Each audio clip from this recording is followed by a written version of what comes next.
Mendoan, menyatu dalam doa dan renungan dari Katedral Kristus Raja Purwokerto, Rabu 27 Oktober 2021 bersama saya Frater Yohanes Hari Gunawan Wibisono.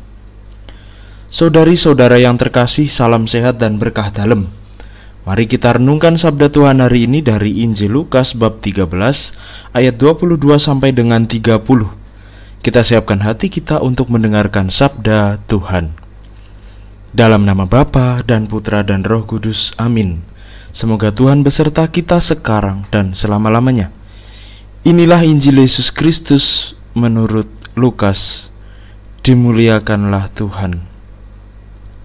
Dalam perjalanannya ke Yerusalem, Yesus berkeliling dari kota ke kota dan dari desa ke desa sambil mengajar.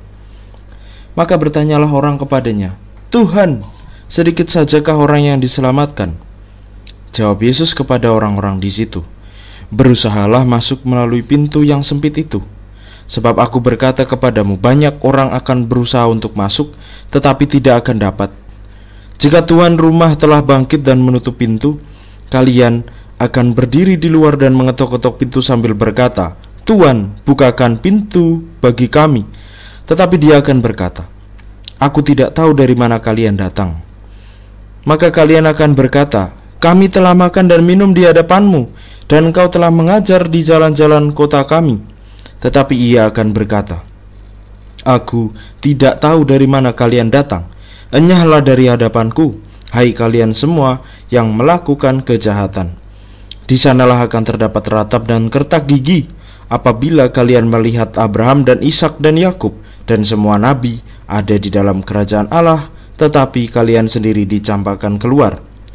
Dan orang akan datang dari timur dan barat, dari utara dan selatan, dan mereka akan duduk makan di dalam kerajaan Allah. Ingatlah, ada orang terakhir yang akan menjadi terdahulu, dan ada orang terdahulu yang akan menjadi yang terakhir." Demikianlah sabda Tuhan. Terpujilah Kristus. Saudari-saudara yang terkasih, Injil yang kita dengarkan pada hari ini baru saja mengajarkan kita bahwa untuk dapat menikmati rahmat keselamatan kekal, setiap orang harus mau untuk berjuang melalui pintu yang sempit. Perjuangan tentu tidak hanya sekali waktu saja, melainkan membutuhkan ketekunan dan proses yang panjang. Oleh karenanya, perjuangan tersebut senantiasa membutuhkan keberanian. Kita diajak untuk bersama-sama berani mengambil keputusan, melangkahkan kaki kita, mengambil sikap berjuang supaya kita mampu memperjuangkan perutusan dan memperjuangkan keselamatan yang ditawarkan kepada kita. Keselamatan tersebut diwartakan untuk kita. Oleh karenanya, kita diminta untuk mau menanggapinya.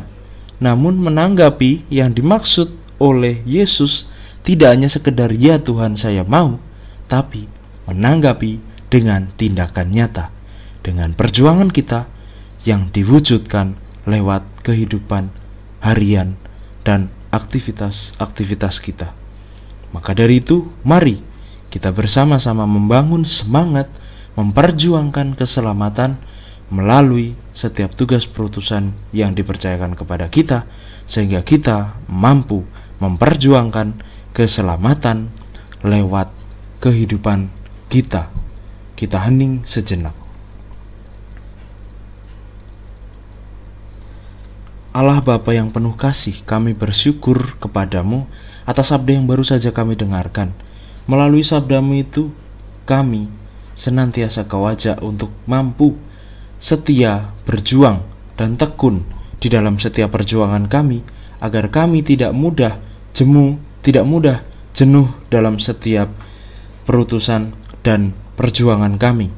Oleh karenanya, melalui sabdamu ini, kami mohon, bantulah kami agar kami mampu memiliki ketekunan dan kesetiaan di dalam setiap tugas perutusan yang kami miliki. Karena ini semuanya kami unjukkan kepadamu demi kemuliaan-Mu yang lebih besar. Ini semua kami mohon kepadamu dengan perantaran Kristus Tuhan dan Juru Selamat kami. Amin. Semoga Tuhan memberkati kita, melindungi kita terhadap dosa, dan mengantar kita ke hidup yang kekal. Dalam nama Bapa dan Putra dan Roh Kudus. Amin. Selamat beraktivitas, Tuhan memberkati, dan salam mendoan.